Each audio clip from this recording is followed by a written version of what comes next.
Morning, everybody. I hope that you're having a wonderful day. I'm trying to do a couple of requested videos this week as we prepare to get closer to the holiday season. And one of the requests that I'm getting pretty often is to do another, what I call eco update, economics update, and just people seem interested in some of my thoughts on what's going on in the world. I am by no means an expert, but I am a student of history, and particularly economic history in the United States, and have a pretty good knowledge. Been following markets very closely for in excess of 40 years now. And I really do believe, as the great philosopher Santayana once said, that those who forget history are doomed to repeat it.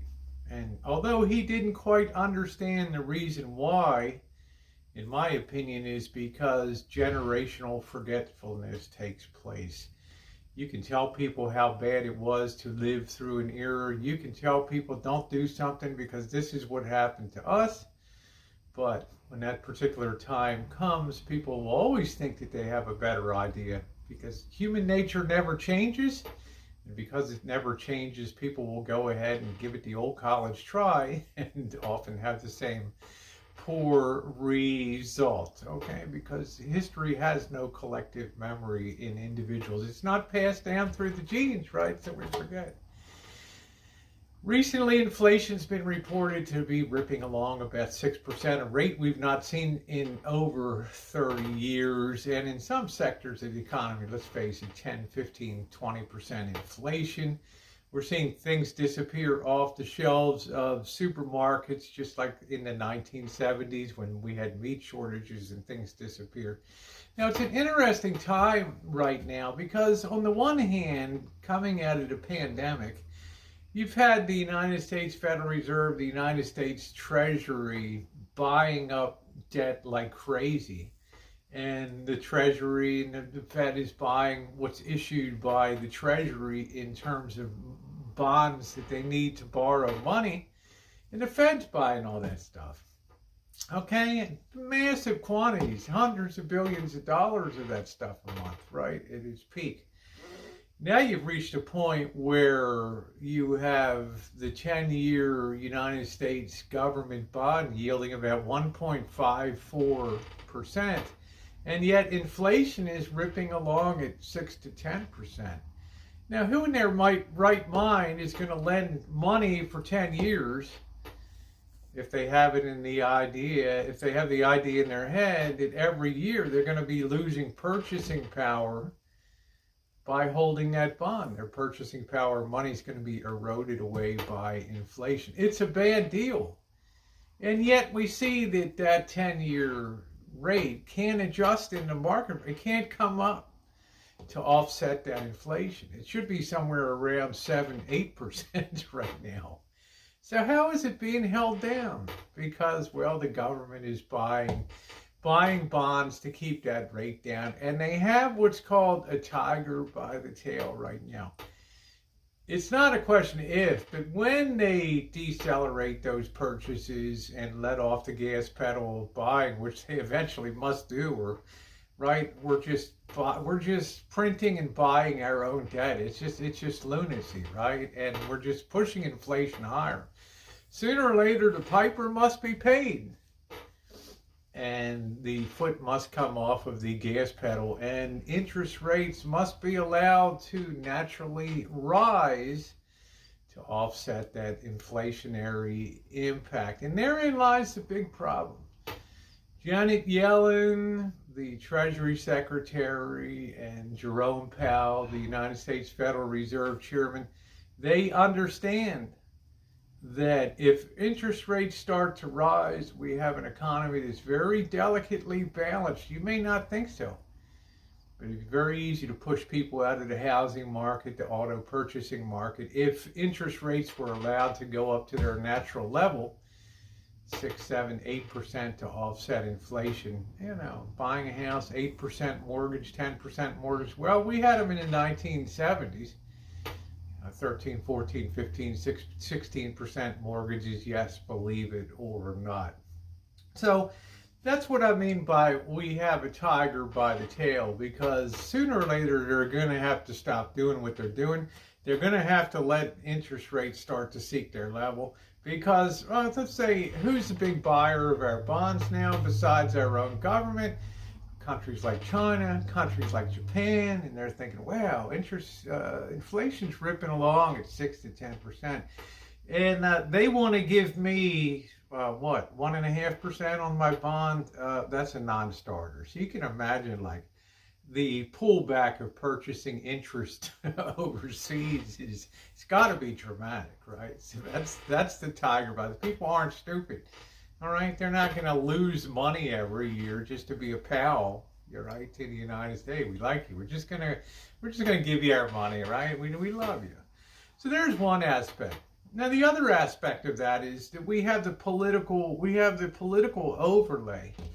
On top of that, we have mid-year congressional elections coming up this year, and we've had a few little examples of how people aren't real happy right now, and voted that, the Republicans are moving back into office. I think we had an example in Virginia and in New Jersey. So that's putting a little bit of fear into the Democrat Party that they could just be totally like swept out of office in the next election, because people are griping about gasoline prices, $5 a gallon here, $3 in other places, and the price of meat, $22 for a steak, and can't find certain goods on the shelves at reasonable prices, and purchase limits are coming in.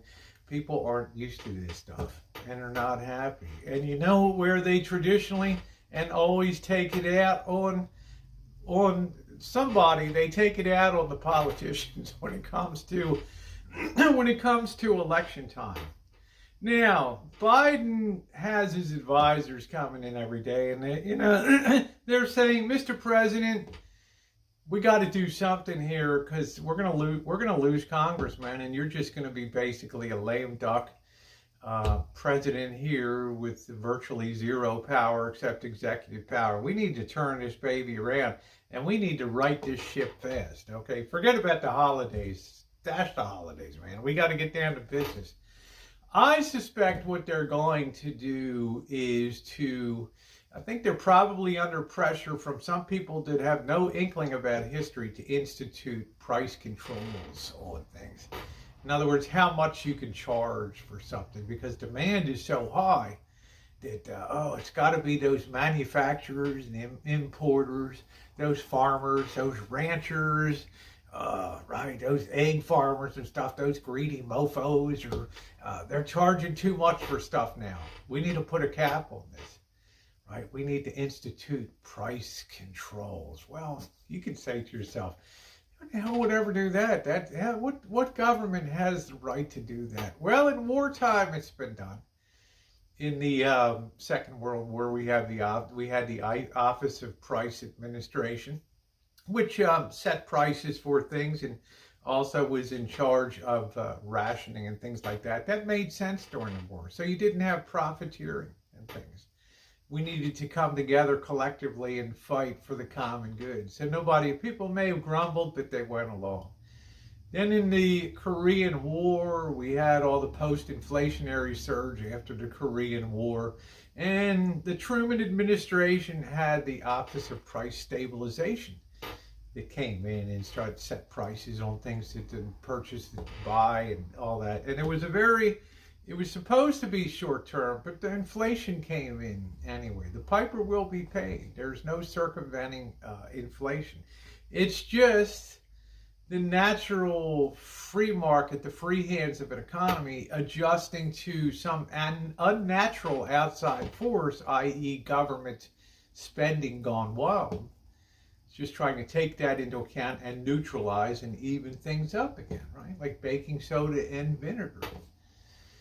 Now, in the 1970s, under the Nixon administration, when the United States rolled off of gold officially in 1971, went off the gold standard, and we had spending in the Vietnam War, and the economy was very robust. the old guns and chickens thing.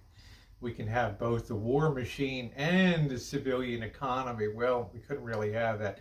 Inflation started zipping up, and the government instituted price controls at that particular time, and particularly on gasoline, setting prices for that. Also, you have to remember that a government, it may be a little harder now, but because the Congress is not so lopsided at this point in time, that it's so strongly in Democrat hands or so strongly in Republican hands that it would be easy to get something done.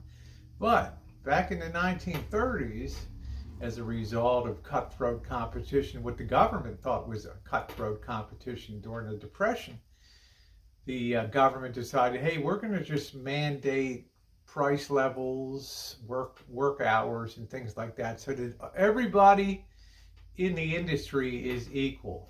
Kind of sounds like communism to me, doesn't it? A little bit of communism. Okay, you're a butcher. Here's how much you should be selling. You had NRA under this guy, General Iron Pants Johnson, who worked and set prices across industries and things. We can imagine some people were pretty pissed off, right? I'm getting the same price. I'm producing a better chicken or whatever. No, you're not going to tell me what I'm going to charge for my goods. Well, the Schechter brothers, a butcher shop in New York, eventually took it to court, and it went all the way to the Supreme Court. And the NRA was declared unconstitutional and done away with. Well, at that time, the worst was over for the Depression, and things were slowly starting to get onto the mending path. So don't think that government will do things, okay? They will step in, and they will try things using executive power, because politics holds sway. And you don't think the pressure's great right now in the White House, to President Biden? We need to do something to keep people cool, right? People are starting to complain. Senior citizens are getting priced out of meat and produce and all these things. And Mr. President, they vote. And they vote a lot. We got to be careful. We've got to do something. So it's going to be interesting to see. On my community post today, I linked a nice, concise story about the history of the Great Inflation in the 1970s. It's worth watching it, because they never really end well. Okay, just like deflation never really ends well. Okay, but back in the 1970s, when price controls were lifted and things went wild, the inflation was so bad that Federal Reserve Chairman Paul Volcker had to come in and actually at one point raise interest rates to 20% to break the back of inflation. Well, that was a pretty miserable decade, okay, the 1970s. The music was good, but the economy wasn't so hot in that era. So it's going to be very interesting to see here at this point in time what the government attempts to do to deal with the great inflation.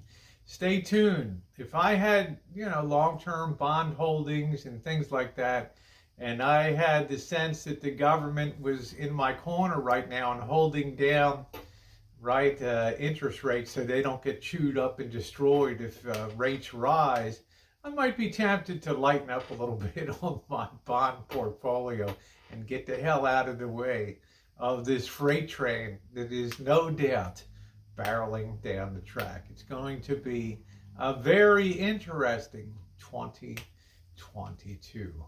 If you enjoy these, please give me a thumbs up. If you're interested in me doing a regular podcast, let me know down below in the comment section. Of course, if you have any questions or comments, what I call the tiger by the tail era here in the United States, let me know. And once again, thank you for watching today. Your viewership is most appreciated. And I do ask, if you're not subscribed, please hit the subscribe button down below. Hit the bell for all notifications. And please leave a thumbs up. Thanks so much, everybody.